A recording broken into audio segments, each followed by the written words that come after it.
दे दे अजान।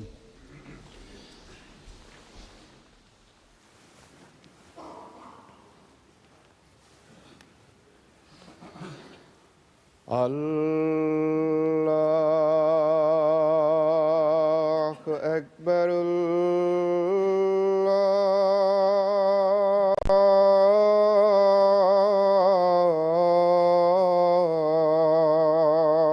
अल्लाहु अकबर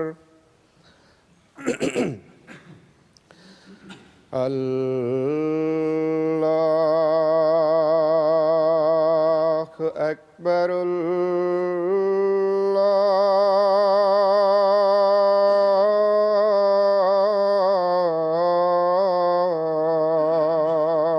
أكبر أشهد أن لا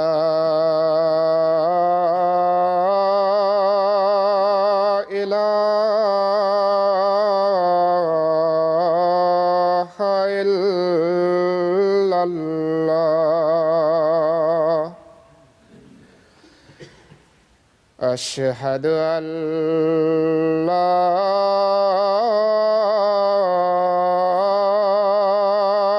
إله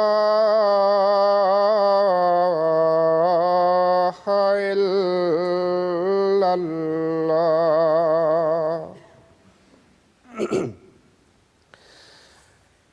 أشهد أن محمدًا رسول الله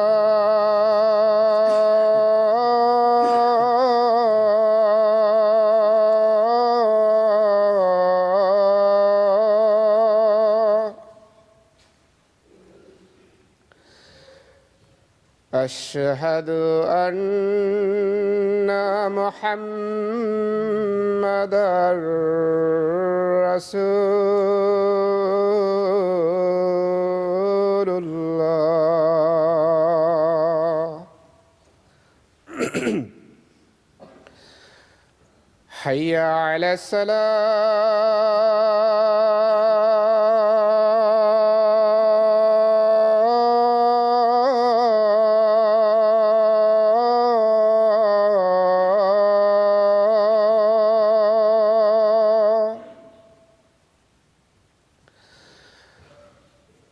حي على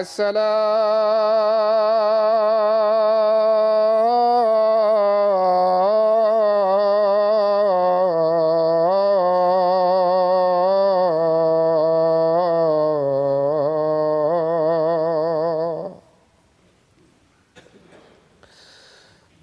حي على الفلاح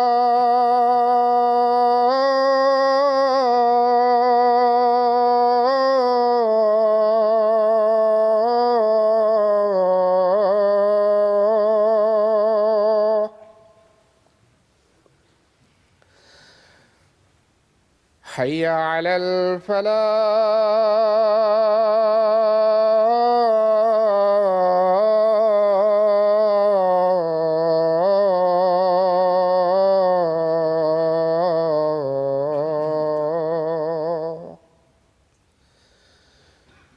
الله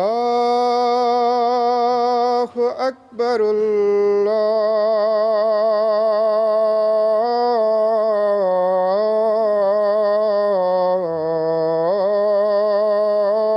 الله أكبر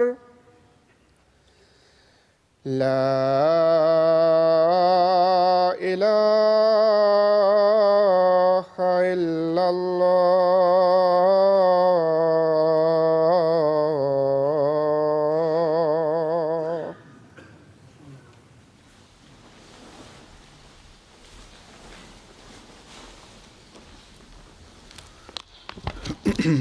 अस्सलामु अलैकुम रहमतुल्लाह।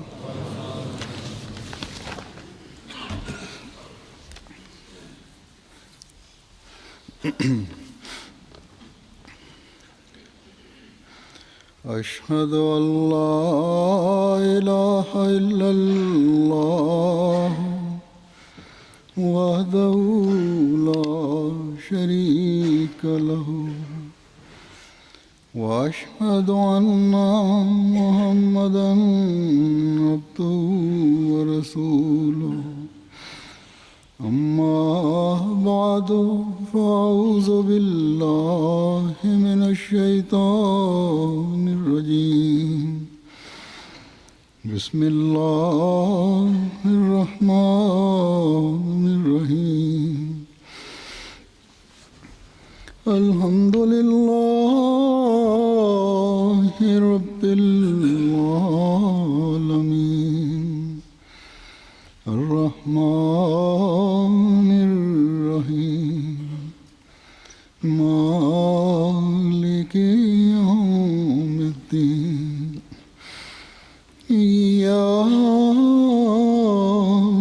نعبد وإياك نستعين اهدنا الصراط المستقيم صراط الذين أنعمت عليهم غير المغضوب عليهم ولا الضالين ومثل الذين ينفقون أموالهم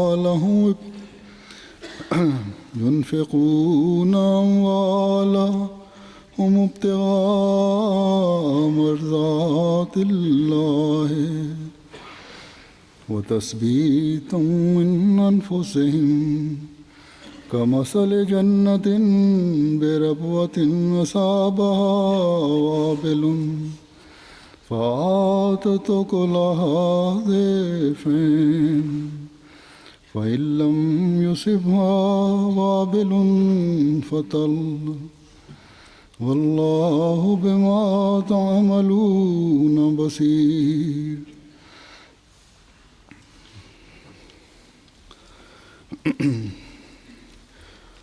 और उन लोगों की मिसाल Uzor kaže, prevod ovih ajeta je, oni ljudi koji troše svoj novac tražiti Allahovo zadovoljstvo, isto tako da pomognu i da ojačaju svoju vjeru. Njihov primjer je kao primjer dviju bašta na uzdignutom mjestu.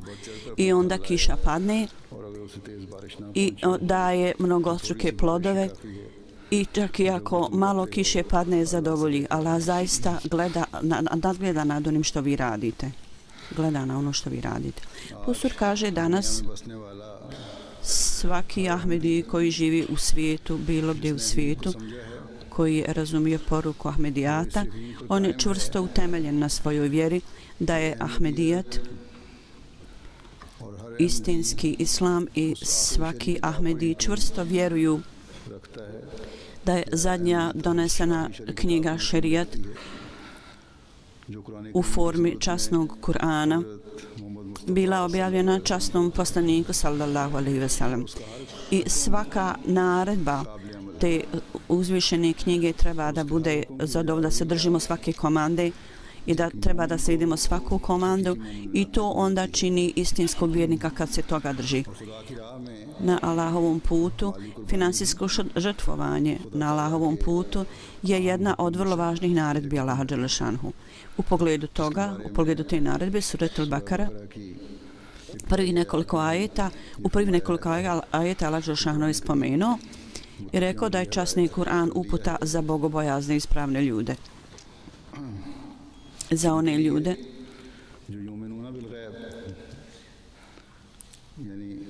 oni koji vjeruju u nevidljivo vajukimuna salate i obavljaju namaz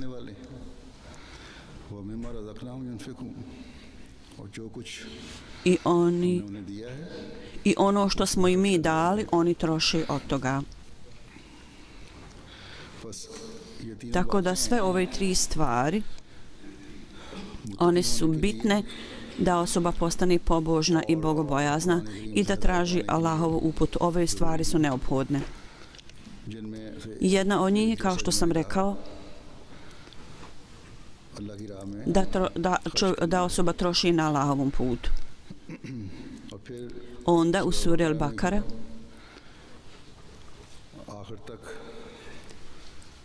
kroz cijelo ovo poglavlje, kroz cijelu suru do kraja spomenuto je finansijsko žrtvovanje u različitom kontekstu i pozivajući se na razne stvari. I također u ostatku časnog Kur'ana na brojnim mjestima spomenuto je o trošenju imetka. Zbog toga Ahmedi musliman u potpunosti shvata da važnost financijskog žrtvovanja i kad postupaju u skladu sa ovim učenjem, oni čine žrtve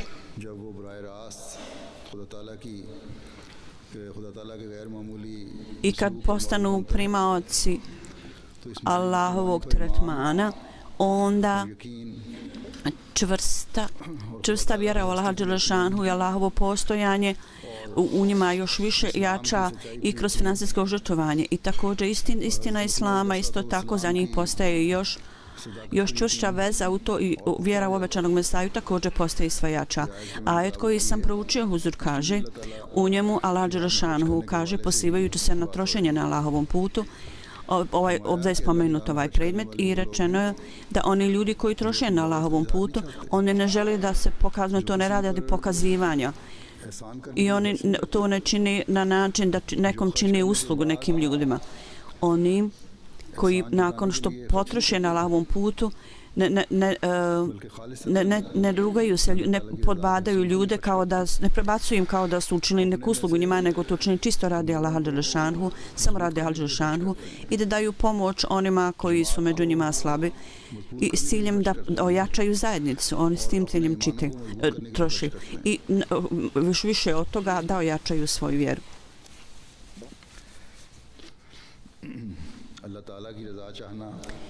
Da bi tražili Allahovo zadovoljstvo i za svoje vlastite neke svrhe i za sebe i da potpomognu druge članove skupa sa njima. To je uvijek želja svake razumne i mudre osobe. I svaki pojedinac ima ovu želju. Takvi ljudi,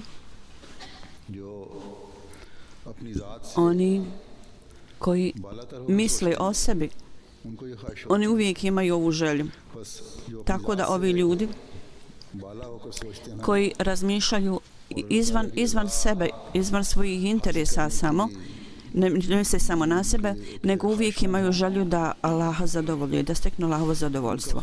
Onda njihovo trošenje nikad nije za svrhu pokazivanja kada troše na Allahovom putu, niti oni to čine na način da to prave kao da su nekim ljudima učinili uslugu ili da to spomenju tim ljudima. U svom trošenju imetka, ne samo da bogati ljudi troše svoj imetak, nego siromašni isto tako troše i oni su jednako željni da dobiju Allahovo zadovoljstvo, da steknu Allahovo zadovoljstvo. Zapravo više nego bogati ljudi, siromašni ljudi više troše, oni su više željni da steknu Allahovo zadovoljstvo. Imaju veću žudnju želju za tim. Zajednice poslanika koje su formirane, većina njih su uglavnom najčešće siromašni ljudi. I uprkos svog siromaštva, oni pomažući svoju braću i druge ljude i kakvu god uslugu oni mogu uraditi za zajednicu, oni čine i čineći tako oni pomažu drugim ljudima i također služe koliko god mogu za zajednicu, za društvo. Oni to čine i oni nude svoje usluge. I oni nastoji da ojačaju zajednicu. Pojedinačno, oni daju potporu jedan drugom i najveći primjer toga vidimo među ashabima časnog poslanika sallallahu alejhi ve sellem. To jest u vrijeme njihovog iseljavanja u Medinu, kad su Ansar, da bi pomogli muhađirima koji su došli, one su takve žrtve pokazali da je to jedinstven primjer. Oni su zajednički pokazali kolektivno kao i pojedinačno vidimo primjere ashaba. Kad god je za bilo kakvu ekspediciju časni poslanik sallallahu alejhi ve sellem izdao bilo kakav apel za doprinose i tražio doprinose kako god da je bila svrha u pitanju, šta god su oni imali, najbolji dio toga oni su davali kao donaciju svoju za borbu na Allahovom putu. Allah dželešanu u ovom ajetu je spomenuo ovaj apel, ovu molbu i u savjet je ovdje dati bogatim i siromašnim. I Allah kaže, ako budete trošili na Allahovom putu prema svojim vlastitim mogućnostima i sposobnostima, šta god trošite, ta žrtva te osobe, tu žrtvu te osobe Allah će nagraditi mnogostruko. I dato je uvjerenja siromašnim, ako čisto i iskreno vi činite žrtvu, kakvo god doprinos, bilo u novcu ili uslugama, da učinite i dadnete radi Allaha, da tražite njegovo zadovoljstvo, Allah će sigurno vam dati dobru nagradu za to. U pogledu toga, na drugom mjestu Allah dželešanu je spomenuo u časnom Kur'anu da 700 puta će Allah to nagraditi, čak i više. Nema takvog uvjeta ovdje da Allah dželešanu samo prima već velike sume. Nema takvog spominjanja. Umjesto toga zapravo stvarna stvar je duh žrtvovanja koji Allah prima. To je ono što Allah prima. Zapravo svaki postupak, namjera za taj postupak, to je ono što Allah prima. Ponekad se dogodi da u poređenju sa velikim žrtvama, velikim finansijskim žrtvama, izgleda da mala žrtva je još više nagrađena. U jednom hadisu spomenuto da je časni poslanik sallallahu alejhi ve sellem rekao jedna dirham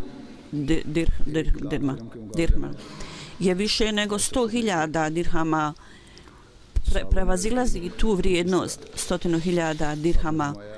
Ashabi su pitali zašto. Časni poslanik je rekao, jedna osoba imala samo tu dirham, dvije te male novčice, jedan od toga je žrtvovao za Allahov put, a druga osoba je imala neograničeni metak i od toga je samo potrošio 100.000, što je u poređenju sa njegovim ukupnim imetkom bilo ne tako značajno. Iako je to velika žrtva i veliki iznos, međutim u poređenju sa njegovim imetkom i mogućnostima nije adekvatno. Dakle, u poređenju sa žrtvovanjem u Allahovim očima, to žrtvovanje ovisi i od želji, o želji i namjeri, a ne o iznosu. U ovom ajetu je također Allah dželešanu spomenuo uvjerenje za siromašne ljude i kaže na neplodnoj zemlji ako padne i mala kiša donosi velike plodove. Slično tome prema vašim namjerama i vašim pobožnim namjerama, ako učinite i malu žrtvu i dadnete, onda osoba koja dadne podnosi takvu žrtvu u Allahovim očima, ona dobiva položaj primanja i on bude stavljen kao u paru jednako sa ljudima koji daju velike žrtve. I ponekad ovaj primjer ja sam vama upravo predstavio da nekad padne jaka kiša i daje proizvodi velike plodove, a jako mala kiša padne i zadovolji. Allah kaže u ovom ajetu, u prijevodu, šta god vi radite, Allah dželešanu gleda na to. Tako, govoreći to, Allah dželešanu objasnio ovu tačku, da Allah zna šta je duboko u vašim srcima. On zna vašu želju i vašu strast i zna duh s kojim činite žrtve. Zbog toga, kad su nagrade date od Allaha, one su date u skladu sa namjerama i strašću i osjećajem srca. Šta vi osjećate u svom srcu? Allah dželešanu zna vaše finansijske mogućnosti kad žrtvujete, da ono što ste vi uradili, da je to u skladu s tim. Ako je to u skladu s tim, onda ćete dobiti nagradu u skladu sa svojim mogućnostima, utoliko mnogostručeno. Zbog toga primanje finansijskog žrtvovanja, finansijskih žrtava također ovisi o namjeri i osjećanju kakav ljudi imaju. U vrijeme obećanog Mesija alejhi selama, kad bi on izdavao bilo kakav finansijski apel, molbu, onda i bogati i siromašni u skladu sa svojim mogućnostima oni su davali finansijske žrtve. Većina među njegovim sledbenicima bili su siromašni ljudi. Njihove žrtve Njihove žrtve u smislu novca bile su vrlo ponizne i male, skromne i male. Međutim,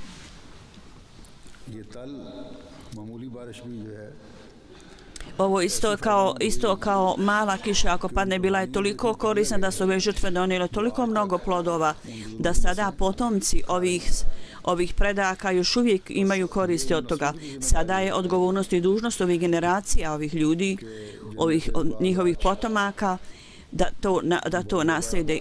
Među njima ljudi koji imaju vrlo visoke položaje u finansijskom smislu danas. Vrlo su moćni finansijski. Njihova je dužnost i odgovornost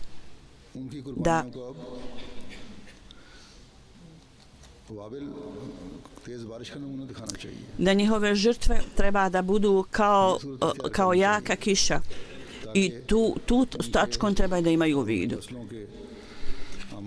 Tako da drveće ovih žrtva i potomaka uvijek cvjetaju i rastu. Hazret Mesih Maud alejhi selam je spomenuo o ovim ljudima kojima je bila data samo 1 rupi, vrlo mali novčić, i oni su davali samo 1 rupi, što je bio vrlo mali iznos u to vrijeme. Međutim, ovi ljudi koji su svaki mjesec redovno plaćali rupi, oni su bili spomenuti. Njegovi ashabi, kakve su oni zlatne primjere dali dajući samo ono što su imali. Čadri Abdullah Sahab Patvari, o njemu Munši Saib spominje, kaže, u Gurdaspur oblasti, Hazret Mesih Maud alejhi selam, on je napravio apel za neke finansijske žrtve. Čadri Abdullah Sahab Patvari je došao Hazret Mesih Maud i dao 100 rupija u zlatu i rekao je, ovo je jedini iznos koji ja imam kod sebe i to sam donio. Aziz Sahab je rekao, ja sam bio iznenađen ovom žrtvom, ja sam osjećao, ja sam ozavidio mu. Ja sam davao samo 6 rupija u svaki mjesec, to je bilo u skladu s mojom platom i on je to redovito davao. Kadim Sahab je rekao, Allah dželešanu, zbog njegove predanosti, Allah je obilato blagoslovio njegovo žrtvovanje i taj mali iznos što je davao. Ovdje treba biti objašnjeno da je Hazret Mesih Maud alejhi selam, njegovi ashabi imali su velike vrline o pobožnosti i bili napred u tome. I ljudi su imali koristi od toga. Dakle, njihov standard pobožnosti je bio vrlo visok. Tako da je Čodri Sahab također bio jako napred. On nije bio običan čovjek kao drugi obični ljudi.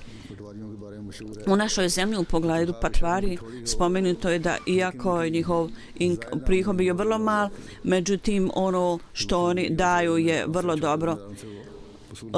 Oni su dobivali malo od malih gazda i tu i tamo, međutim oni su davali zaista u skladu sa svojom mogućnosti. Neki od njih su bili penzionisani sa posla, imali su dobar imetak, imali su nekoliko hektara zemlje i ponekad su postajali vlasnici 100 hektara. Ja se sjećam da je bio jedan sin Patvari sa mnom je studirao u školi. Njegov način života i odjeća su bili takvi, čak oni ljudi koji su zarađivali 100 rupija nisu mogli sebi to priuštiti. I on bi govorio i rekao, moj otac zarađuje sam 45 rupija, ali Allahova milost je zaista ogromna. Tako da standard Allahove milosti je prema njima se promijenio.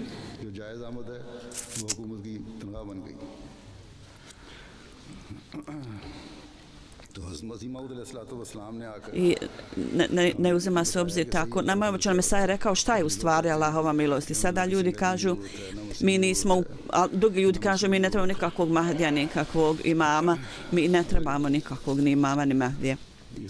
Ako oni prihvate ovu tačku da postoji potreba I ako povjeruju ono koje je došlo, samo onda će biti u stanju da prepoznaju šta je Allahov blagoslov i šta je istinska stvarnost Allahovog blagoslova i Allahove blagodati i milosti. Ovo Ahmedi dobro znaju, Ahmedi vrlo dobro znaju da radi Allah dželešanu svaka žrtva koju oni podnose i daju kao rezultat toga blagoslovi koji dolaze od Allaha, oni znaju kako dolaze ti blagoslovi.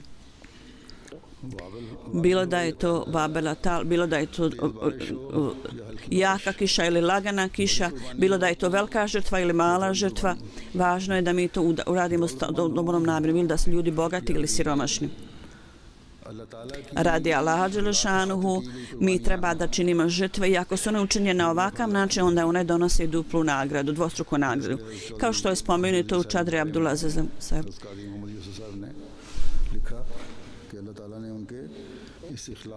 Allah dželešanuhu je zbog njegove predanosti dao mnogostruke blagoslove kao rezultat toga. On je možda imao neku zemlju skupa sa mjesečnim prihodom i neki prihod sa zemlje je možda imao i možda je bio u stanju da uštedi para. Sve to on je predstavio Mesih Maud alejhi selamu pred njegovim stopama. Dakle, uvijek treba da zapamtite ovu tačku, da Allah dželešanuhu nema potrebe za nikakvim parama od ljudi.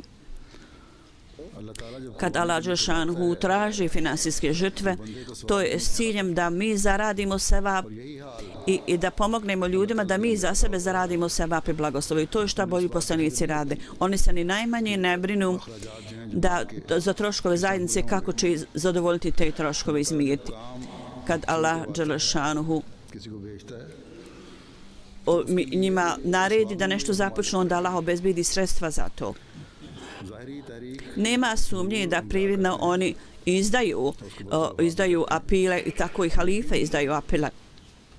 Međutim, da ispuni potrebe, Allah dželešanuhu je dao obećanje da će on ispuniti njihove potrebe. Obećanje je također dato obećanje Mesih alejhi selam i on je zato spomenuo na jednom mjestu u svom pisanju i kaže Allah dželešanuhu mi je obećao odakle će novac doći. On je rekao od novac će doći u ogromnim iznosima, ogromnim sumama.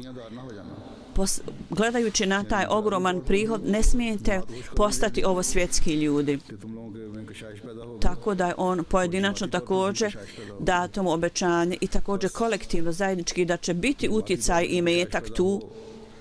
Dakle, što se tiče i metka džemata i utjecaja, sigurno će to biti ostvarno Allah će obezbijeti za to. Ljudi koji paze na to treba da imaju na umu da ništa nepotrebno ne troše. Svaki najmanji novčić treba da bude vrlo pažljivo potrošen i poslije potpunog razmatanja. Bilo da je žrtvovanje učinjeno od siromašnih ljudi bogatih, morate to potrošiti vrlo pažljivo i to je dužnost oni koji su na dužnosti. Ovo je vrlo važna dužnost. Tako dok oni služe zajednici i religijskoj zajednici, oni treba da vode računa o troškovima da dobiju Allahovo zadovoljstvo. Hazreti Mesih Maud alejhi selam, duh koji je on stvorio među članovima zajednice za žrtvovanje Allahovom milošću, u tome je džemat Ahmedija je stalno pravi napredak u tome. Primjer žrtvovanja ashaba, oni su ljudi koji i ovi ostali ljudi slijede ashabe i u raznim dijelovima svijeta gdje god zajednica je utemeljena. Siromašni ljudi također tamo žive i međutim i oni daju finansijske žrtve i oni se finansijski žrtvuju. Tako da i lagana kiša kao što je njihovo davanje daju nagradu za njihovo žrtvovanje. I također obilna kiša kad padne, tako ljudi koji daju, tako da donosi mnogostruke plodove i međutim oni uvijek su otvorene ruke, uvijek daju koliko mogu. Kao rezultat toga jaka kiša Allahovih blagoslova, oni kao rezultat toga oni mnogostruko uvećavaju svoj posao. Ja ću vam predstaviti nekoliko primjera koji sam izabrao da vam predstavim. Na primjer iz Indije.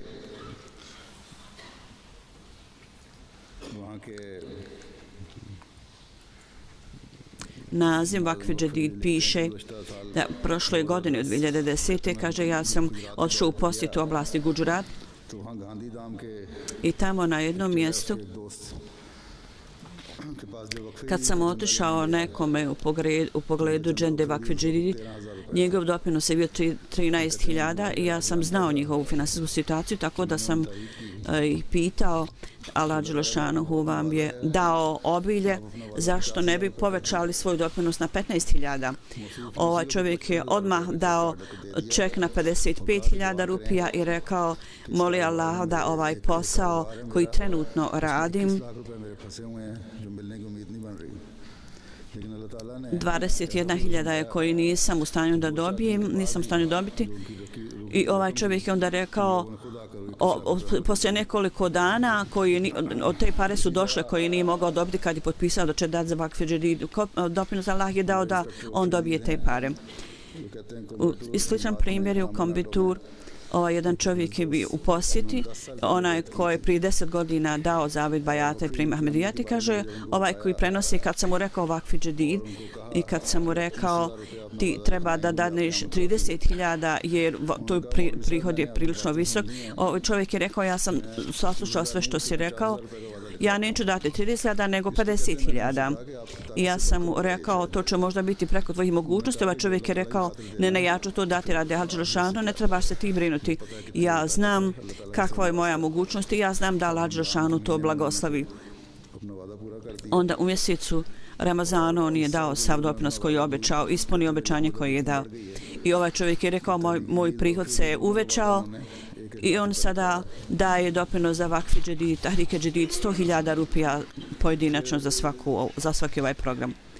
U oblasti Bengal i jedan inspektor šejh Mohamed Audon kaže da jedan novi Ahmedi koji je bio učitelj u medresi u školi i onda je dobio obuku kao mualim da bude. On je dobio 500, davao 500 rupije, sada je 5.000 njegov doprinos. On je rekao kad ja nisam bio Ahmedi, ja sam molio od vrata do vrata ljude za hranu. Sada zbog blagoslova ovoj članarine koju ja dajem, ja sada sam domaćin ljudima i ja također imam neki imetak, kuća neke i neko imanje. Bio sam u stanju to kupiti.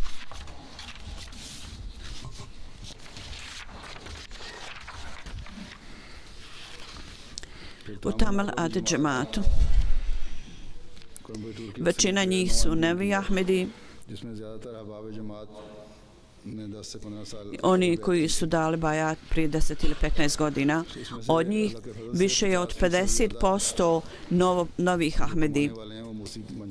I ovi, kogod zarađuje, kogod radi, pisao je oporuku vasijet da daje 10% svog imetka i tako da su povećali svoj doprinos. Kao rezultat toga on kaže Allah je tako blagoslovio moj posao i moji neahmedi rodbina su iznenađeni odakle meni sve te pare dolaze. Ja im kažem da što god mi dođe u tome je Allahov blagoslov i ovo je blagoslov, kaže ovo su blagoslovi Ahmedija džemata. Ovakvi su blagoslovi. Ovo su primjeri iz Indije. U Africi isto tako u dalekim nekim oblastima. Kakva je strast i želja za žrtvovanjem? Pogledajte na ove primjere. U Gambiji Emir Sahab kaže da jedan brat Kudava, Kuli, on je siromašan čovjek. Kad je od njega traženo da plati doprinos za Vakfe Džedid, on je rekao da on to prestao radi siromaštva i poslije toga je došao u misionarsku kuću i platio 50 nekih novaca i rekao radi blagoslova da bude moje ime želim da bude dodano među one koji daju doprinose. Jedno vrijeme je on gledao, međutim njegova želja je bila da daje doprinose, da ne bude lišen toga. To je njegova želja i njegovi osjećaj i želja takvih ljudi da se finansijski žrtvuju radi Allaha, da zasluže Allahov blagoslov.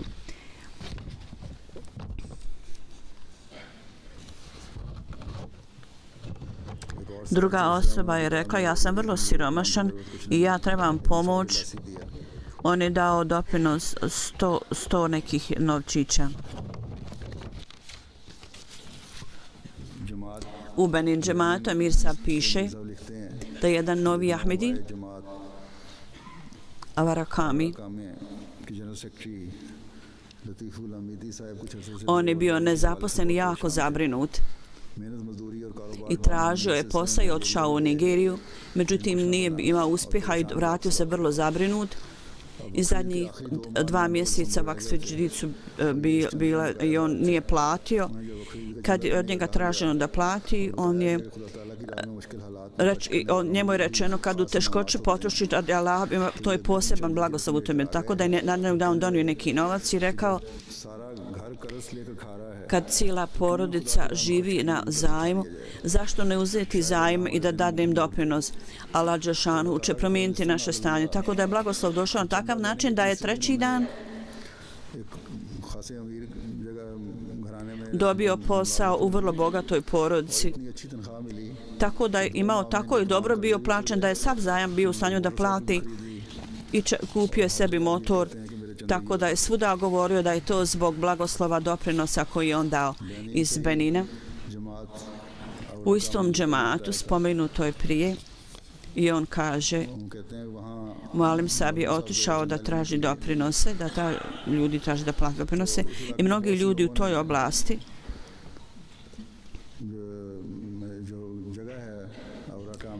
mjesto Avarakami, predsjednik zajednice, predsjednik džemata, tražio da ovi ljudi, da od nekog čovjeka da plati, što je bio prilično veliki iznos. Međutim, ljudi koji su uzeli zajam nisu plaćali natrag, zbog toga predsjednik i članovi njegove porodice znali su da oni nisu još platili Vaksveđidit program. On je rekao, vidi, obećanje je kao dug koji treba da platite. Kad ne plaćate ovaj dug Allahu dželešanu, onda i drugi ljudi ne plaćaju zajam koji od tebe uzmu. Tako da je on razumio i cijela porodica su platili sve što su obećali. I Mualim Sab, on je rekao Mualim Sabu, ja sam platio sav ovaj zajam radi Allaha samo. Tako dogodilo se tako da je za 7 dana sve ljudi koji su trebali da njima plati zajam koji su od njih uzeli, vratili su im, tako da su bili u stanju da kupe komad zemlje i tako da su dali od te zemlje onda doprinos za džamiju. Misionar iz Nigerije piše, jedna gospođa iz Kudža džemata, ona kaže, ja sam imala radnju kod kuće, odjeće prodavala, međutim muž je otvorio školu, ja sam već vremena tamo trošila i škola je daleko, tako da prihod u mojoj radnji je bio vrlo mali, to je meni bilo brinula sam se. Murabi Sab kaže, u doprinos Vaksveđidit ja sam platila sve što sam mogla. Isti dan poslije nekoliko sati kad sam otvorila svoju radnju, toliko je bila prodaja, toliko je bila visoka da nije tolika bila prodaja za nekoliko sedmica. To je sve zbog toga što sam ja dao doprinos na Allahovom putu, on me u toliko mnogostruko blagoslovio. U drugoj jednoj oblasti misionar piše o tamo Džalo Kosa Sahib. On živi u tom selu i kaže, u prošle godine on se pridružio Ahmedijatu i počeo je odmah da daje doprinos, odmah poslije davanja zavita bajata. Kao rezultat blagoslova, on je toliko bio blagoslovljen da je umnožio se njegov prihod sa zemlje. I on sada daje doprinos za Vaksveđidit u prihoda. U Burkina Faso Amir Sab piše da predsjednik džemata tamo kaže samo imao 300 nekih novaca u džepu i žena mu je rekla nemamo ništa u kući.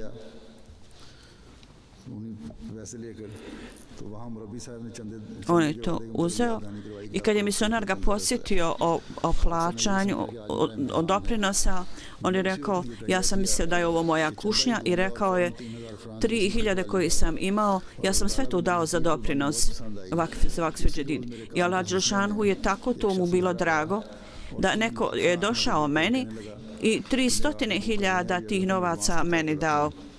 बकिया काम मुकम्मल होगा तो अदा करूंगा। यूसुफ साहब बयान करते हैं I rekao ja ću ti platiti kasnije kad sve bude završeno.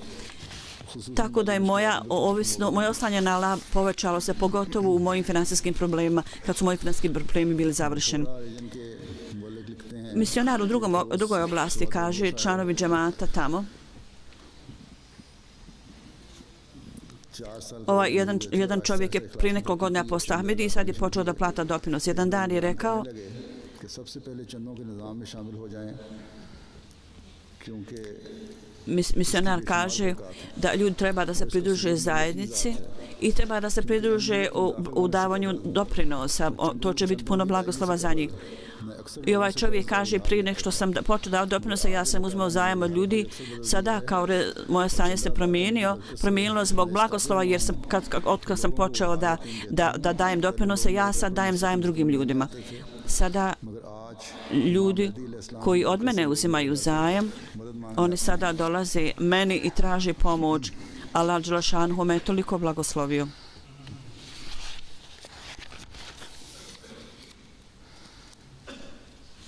U Niger, u ovim zemljama u razvoju, u siromašnim zemljama, ovi ljudi imaju naviku da uzimaju, a da ne daju. Međutim, Allahovom pomoću gdje god se traži davanje, gdje god se traži finansijsko žrtvovanje, kao što sam rekao, oni sada posvećuju pažnju finansijskim žrtvovanjima.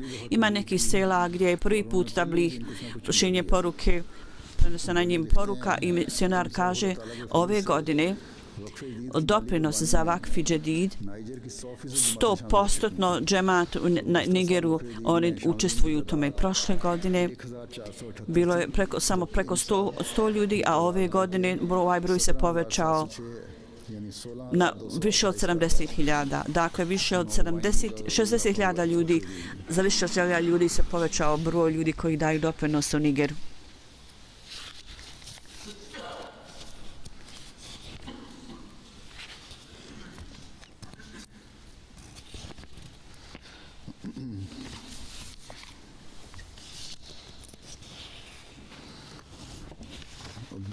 सिर्फ चंदा इस तरह नहीं बल्कि वहाँ के लोगों को अफ्रीका में Uzor kaže, से u ljudi u Africi, Allahovom milošću, oni ne samo da daju ovaj doprinose, nego također daju i druge doprinose. U Lekasu ima jedan El Hadži El Hasan, on je imao novu kuću i također je izgradio džamiju isprat. Imao je namjeru da to preda zajednici, preda džematu i kaže, ja nisam još bio prešao u kuću i vidio sam usnu da Hazret Kalifatul Mesih Evvel prvi došao u moju kuću, poslije toga drugi halifa i treći i četvrti i peti halifa, svi od njih da su došli u moju kuću. I na kraju svega Hazret Mesih Maud alejhi selam je došao i onda Hazret Mesih Maud rekao, ovo je zapravo otvaranje ove kuće i nema nikakve javne proslave. I poslije toga oni su uz džamiju izgradili 3 sprata.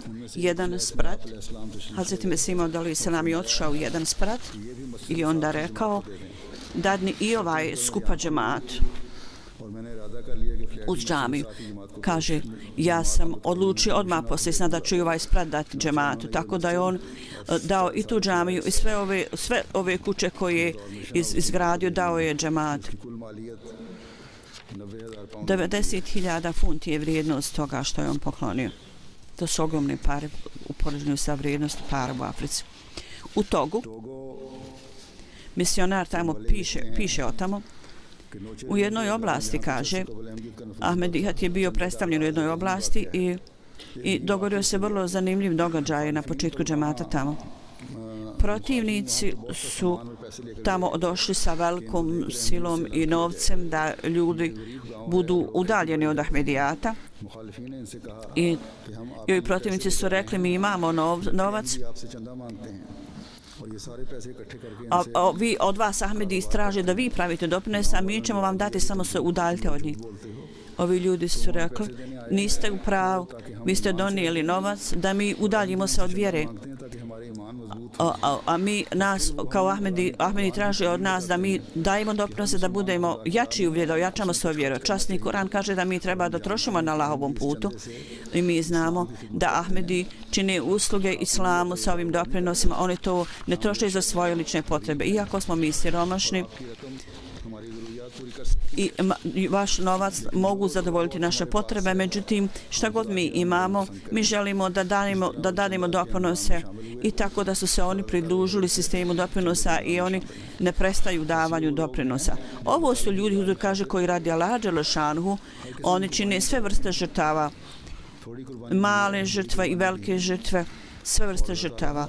I Allah dželešanuhu u skladu sa svojim obećanjem, Allah dželešanuhu će udvostručiti njihove blagoslove. I u žrtvovanja, kao što sam rekao i kao što smo vidjeli, nisu smo prisutni u džematu, nego uvijek se povećava. I novi Ahmedi također povećavaju svoje žrtvovanje. Članarina, zatim Vakf Jadid program, koji u početku bio samo za Ahmedi muslimane Pakistana. I samo Ahmedi u Pakistanu su uzimali učešće u tome. Međutim, onda je u vrijeme 4. halifata prošireno na cijeli svijet. Iz bogatih zemalja svrha dobivanja doprinosa iz imućnih zemalja, svrha toga da se za Vakf Jadid daje, svrha je bila da u Indiji i Africi i nekim drugim zemljama gdje se povećavaju troškovi, a tamo broj ljudi su većinom novi Ahmedi i oni još uvijek ne znaju finansijski sistem i tamo trebaju biti potrošene ove pare da se ispuni njihove potrebe za gradnju džamije. Tamo se troši te pare, ti troškovi su zadovoljeni i vi vidite u primjere koje ja dajem, koji sam vam dao sada, i ovi novi Ahmedi, oni sami nadilaze u finansijskom žrtvovanju. I njihovim napredovanjem u finansijskom žrtvovanju, njihove potrebe su također do velike mjere zadovoljene. Allah ih blagoslovi da i njihove potrebe budu zadovoljene. Njihove potrebe zadovoljene, međutim skupa s tim i nove misije se otvaraju. Zbog toga iz zapadnih i bogatih zemalja potrebne su njihovi doprinosi. I novac će biti potreban za druge projekte gdje uvijek stalno potrebe rastu. Izgrađene su džamije, misionarske kuće, literatura se također objavljuje i dijeli ljudima. Ove žrtve koje su učinili Ahmedi u zapadnim zemljama, dok ove žrtve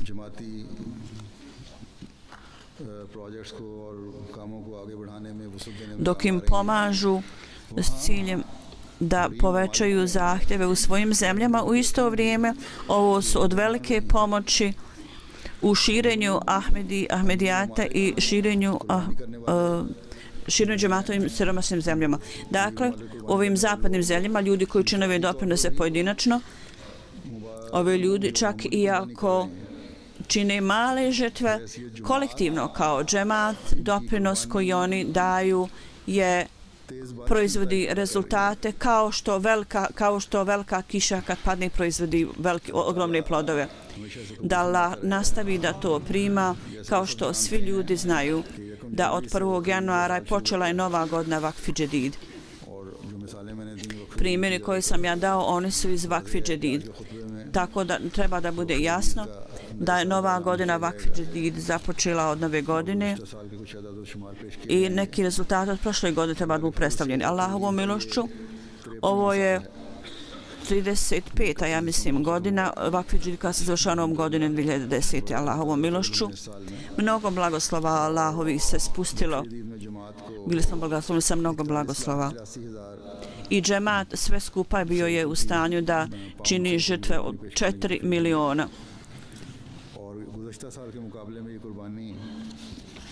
I više od 4 miliona. Svih 164.000 više od prošle godine. Što se tiče prethodno, kao što je uobičajeno, Pakistan je prvi, zatim Amerika. zatim Velika Britanija, zatim Njemačka. Velika Britanija, Allahovom milošću, u poređenju s prošlom godinom oni su povećali doprinos za 100.000 funti i Njemačka je također nastavila sve što mogu da preteknu Veliku Britaniju ove godine i više od 100.000 eura je bilo skupljeno. Međutim, položaj je ostao isti kao prošle godine, zatim Kanada, Indija, zatim Australija. One su jedan stepen povećali svoj položaj, zatim Indonezija, Belgija i na 10. mjesto je Švicarska. Prema lokalnoj novcu, vrijednosti novca, u poređenju s prošlom godinom, 5 je džemata koji su imali veće doprinose. Prva je Njemačka, 33%, zatim Indija, Amerika, Australija i zatim Belgija. Po osobi, Amerika je na prvom mjestu u plaćanju po osobi, više od 81 funta je po glavi njihov doprinos, zatim Švicarska, 48 funti, zatim Island, zatim Velika Britanija i Japan. Francuska, Kanada, Španija isto tako, oni su obavili dobar posao. Zatim u Africi 5 zemalja su Gana, Nigerija, Mauritius, Burkina Faso i Benin. Ovo su 5 zemalja u Africi na prvom mjestu. Ljudi koji su dali doprinos za Waqf Masjid povećana je za 45.000 ljudi. Ukupno 600.000 ljudi ukupno. Kao što sam rekao, Niger je radio vrlo naporno, iako je novi tamo novi džemat. Za 16% oni su imali povećanje. Oni u Africi su također radili naporno, tako da ovo povećanje može biti veliko. Gana i Nigerija, ja im kažem za sljedeću godinu da 50.000 treba da bude cilj za narednu godinu. Tu postoji mogućnost i Allahovom milošću može biti to napravljeno.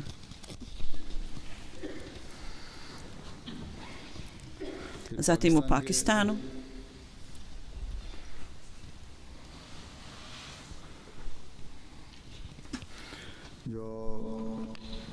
Rezultat u Pakistanu je Lahore je na prvom mjestu, zatim Karači i Raba na trećem. Razlika između Karača i Rabe da je Raba znala bi prije samo 5.000 rupija je razlika, možda je mogla jedna osoba ovo platiti, da su oni to znali. Zatim u 10 oblasti Rawalpindi, Faisalabad, Sheikhupura, Gujranwala, Sirgaoda, Multan, Gujarat i Nabarkot. U Atfal prvi je Lahore, Karači i Raba. Prvi oblast Sialkot, Rawalpindi, Islamabad, Shigao, Faisalabad, Gujranwala, Narowal, Gujarat, Umerkot. Zatim 10. Hyderabad.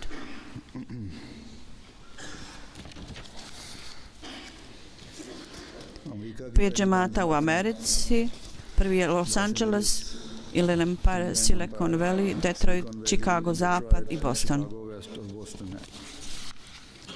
U Britaniji prvi 10 džemata je Worcester Park, Masjid Jamia Fazal, Rains Park, Birmingham West, Zapadni West Hill, Bradford North, Bexley and Greenwich, Cheam, Zapadna džamija Zapad i West Willingham.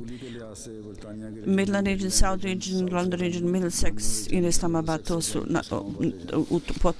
tako su imaju mjesta. U Njemačkoj 5 lokalnih džemata Hamburg, Frankfurt, Groß-Gerau, Wiesbaden, Darmstadt, mislim.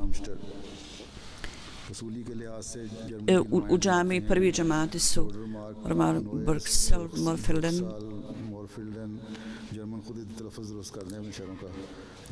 Neka Njemci isprave ovaj izgovor ako ja ću sada nabrajati dalje džemate u Njemačkoj. U Kanadi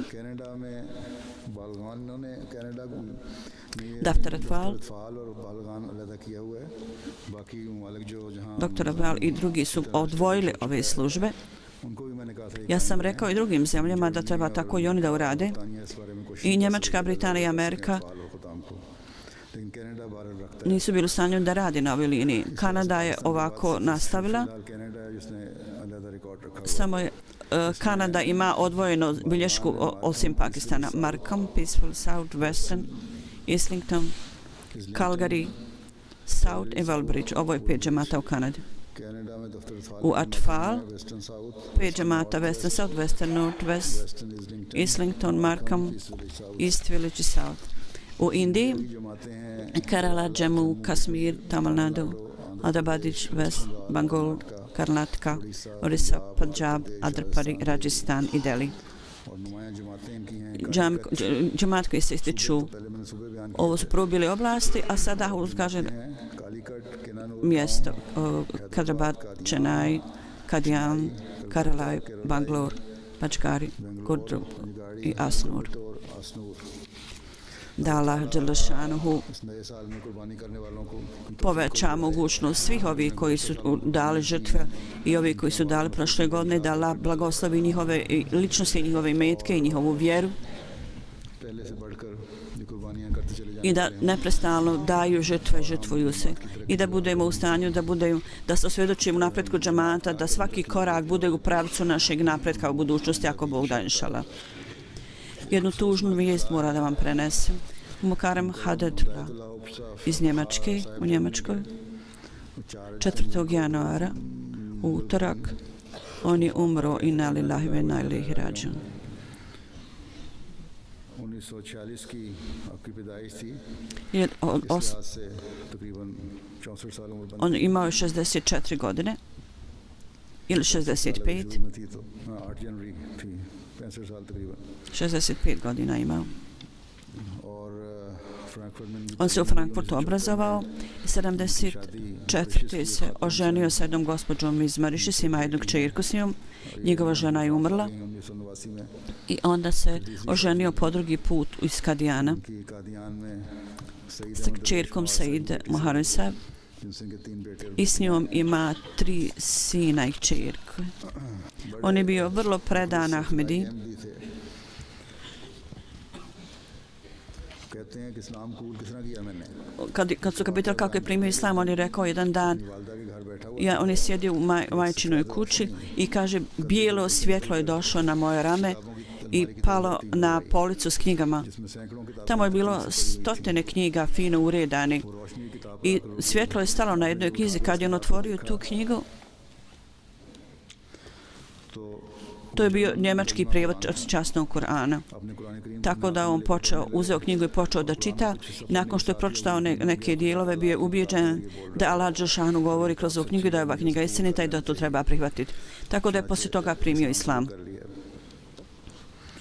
ये ख्याल आते ही फिर उसके बाद Poslije toga je počeo da traga za džamijom, da istražuje gdje je džamija i saznao je o džamiji Nur i kontaktirao je nekoga tamo u džamiji मरहूम से ताल्लुकात हुए i došao kontakt sa Džilmi Sahibom, tamo misionarom, tako da je vrlo pažljivo mu i ljubazno predstavio islam i onda se on pridružio Ahmedija džemat.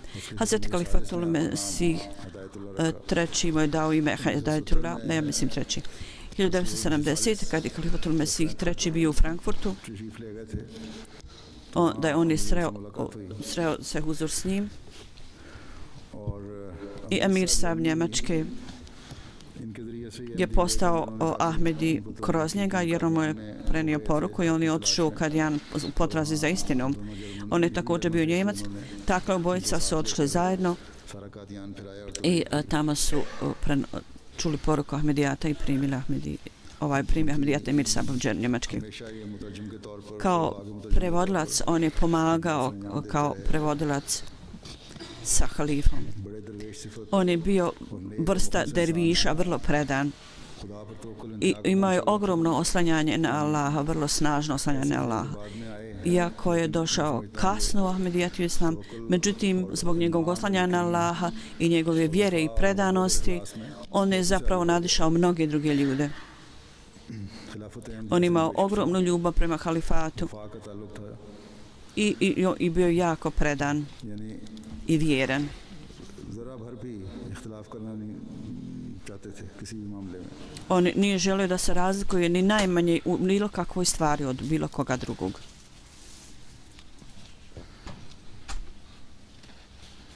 अगर एमटीए पर खुतबा वगैरह आ रहा Ako je bila hudba na MTA तो फौरन तौर पर i bilo kakav govor halife, On bi šutkao djecu i tražio da pažljivo slušaju i on je također pažljivo slušao. On je bio jako predan namazu i redovno klanjao tahadžud namaz i navafl, ove dobrovoljne namaze. Ja se sjećam prošle godine, Huzur kaže, ja mislim da je bilo prošle godine, to je bilo prošle godine, bila je šura, ja sam tamo održavao savjetovanje sa njima, bio je predmet u pogledu publikacija na njemačkom jeziku, džematskih publikacija. Međutim, bio je tu neki materijal u pogledu kojeg su neki ljudi imali određene rezerve i odvijala se diskusija, bila je u toku diskusija. I ja sam se osjećao sklon da prihvatim ove rezerve. Iako je bio Hadretullah, on je imao dosta udjela u tom pisanju i neki drugi ljudi, međutim neki drugi ljudi su bili u prilog objavljivanja ovoga. Međutim, Hadretullah sahib je ustao i prva stvar koju je rekao je bilo: greške koje ističete, apsolutno ste u pravu i ja se izvinjavam zbog toga i bolje je da više razmislimo o tome. Uopšte nije se ustezao, on nije predložio ništa, niti je rekao ja predlažem ovo i ovo.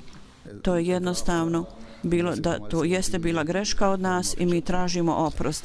To je bio duh, njegov duh. Jedan put on je tamo mene pozvao u svoju kuću i pokazao mi svaku sobu svoje kuće i pokazao biblioteku. Svi u kući su bili vrlo sretni. Njegovo zadovoljstvo je bilo vrijedno da se vidi, njegovo radost i užitak. I to ga je učinilo da je on zaista savladan je bio užitkom i radošću. On imao ogromnu priliku da služi zajednici. On je napisao nekoliko knjiga na njemačkom jeziku, imao je dobre veze sa medijom i u programima pitanja i odgovori, u susretima on je vodio ove susrete u neahmedi krugovima, muslimanskim krugovima muslimana.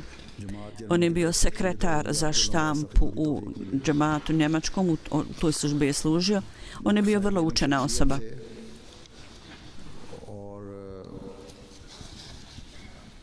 I u svakom pogledu možemo reći da kakve god vrline trebaju biti u vjerniku, one su bile prisutne u njemu.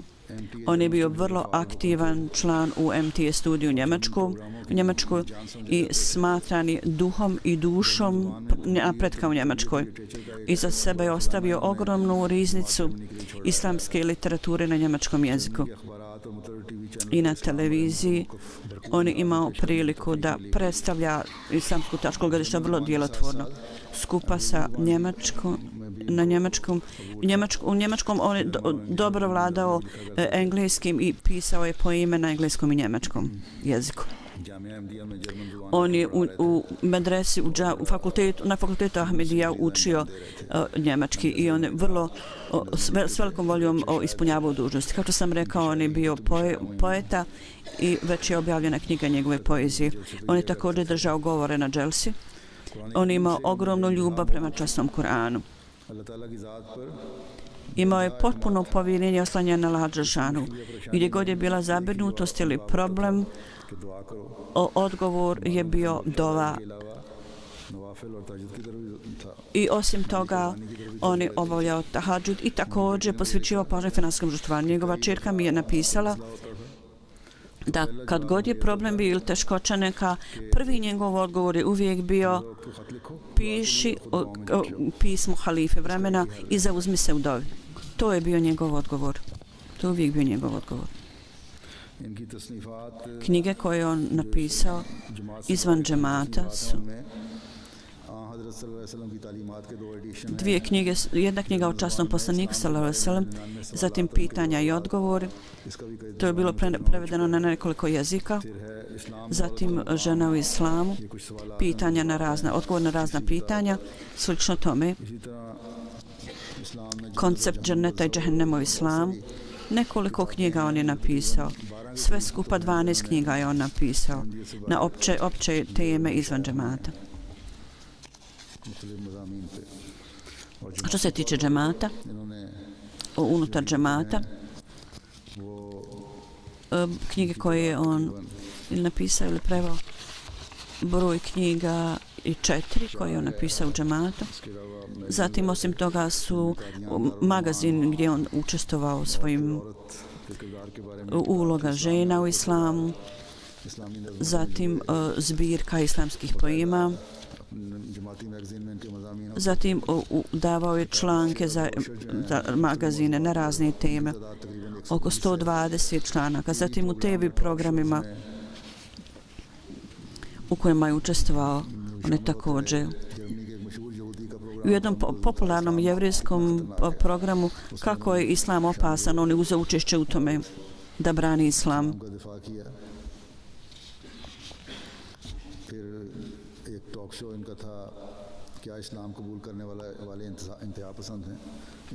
Oni koji su postali muslimani, da su ekstremisti, oni uzima učešće u tom programu. Također on je vodio učestvovao u nekoliko programa na temu islama, da brani islam u raznim diskusijama. Na nacionalnom i internacionalnom nivou on je imao kontakte sa novinarima i imao je kontakte sa kritičarima islama i njima je pisao i pisao je novinama i njegovi članci su bili objavljeni.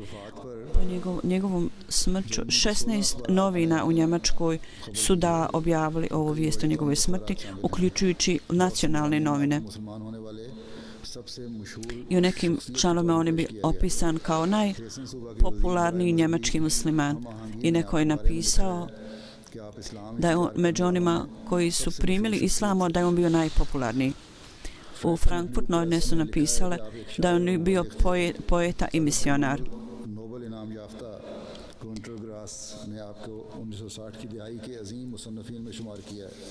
I on ga je ubrojao kao oni koji su zaslužili Nobelovu nagradu. I zadnja poema koju on je napisao, zahvaljuje se časnom poslaniku da je zbog toga upućen u islam i da je bio u stanju da ide pravim putem. Da Allah uzdigne njegovu položaj sve više i više, da uzdigne njegov položaj. Kao što sam rekao, on je iza sebe ostavio suprugu i 8 djece, da Allah dželešanu pazi na sve njih i da ih čuva pod svojom zaštitom, u svojoj zaštiti. Da Allah osposobi njegovu djecu da idu u njegovim stopama. Njegove ćerke služe džemat, sva djeca prema njegovoj želji su postali službenici Ahmedijata, služe Ahmedijatu. Taj odnos odanosti koji je on imao sa Hilatom i sa Ahmedijatom, da Allah osposobi njegovu djecu da oni uvijek povećavaju, pojačaju ovaj odnos. Slično tome, ja također želim da kažem njemačkim Ahmedi mladima, da ovi ljudi, uprkos što su bili Njemci, međutim, on je zaista obavio svoju dužnost, oni u potpunosti ispune svoju dužnost služenju islama. I gdje god je potreba za branite islam, on je uvijek bio tamo. Tako i vi treba da istupite i da branite islam i da objasnite razliku u islamu. Snažnim argumentima treba da branite islam.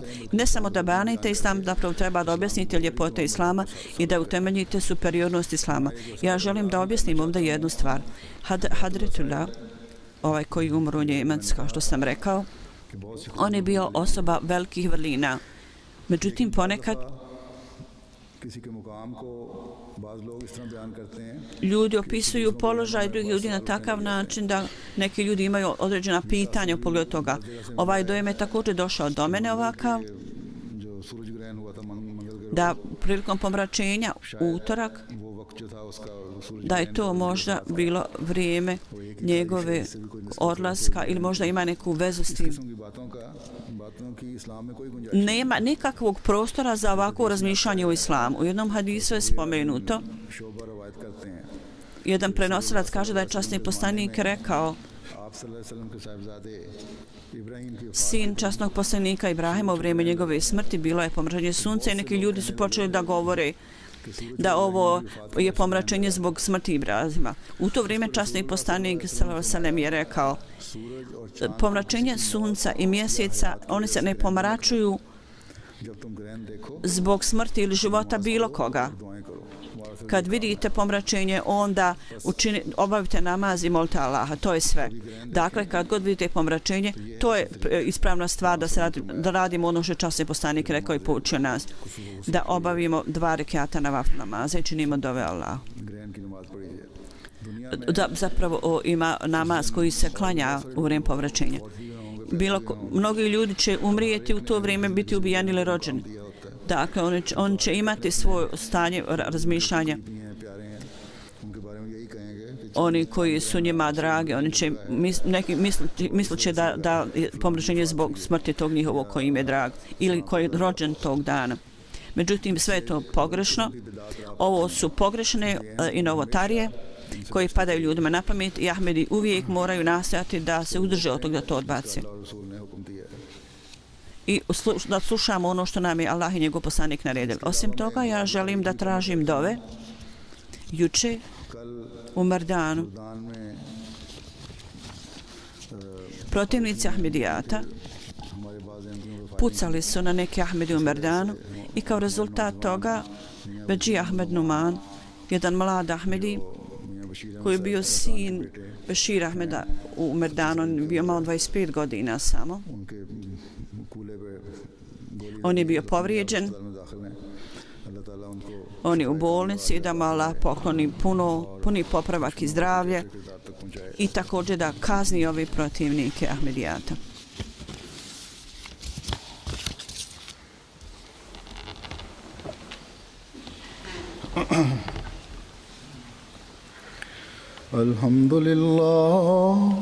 Alhamdulillah nahmaduhu wa nasta'inuhu wa nastaghfiruhu wa nu'minu bihi wa natawakkalu alayhi wa na'udhu billahi min shururi anfusina wa min sayyiati a'malina.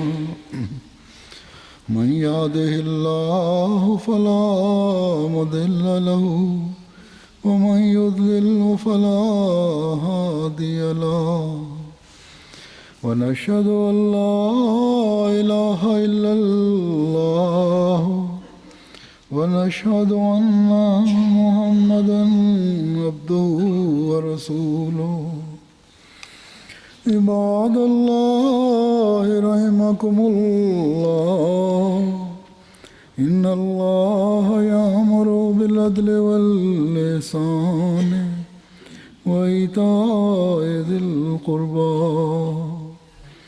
وينهى عن الفحشاء والمنكر والبغي يعظكم لعلكم تذكرون اذكروا الله يذكركم وادعوه يستجب لكم ولذكر الله أكبر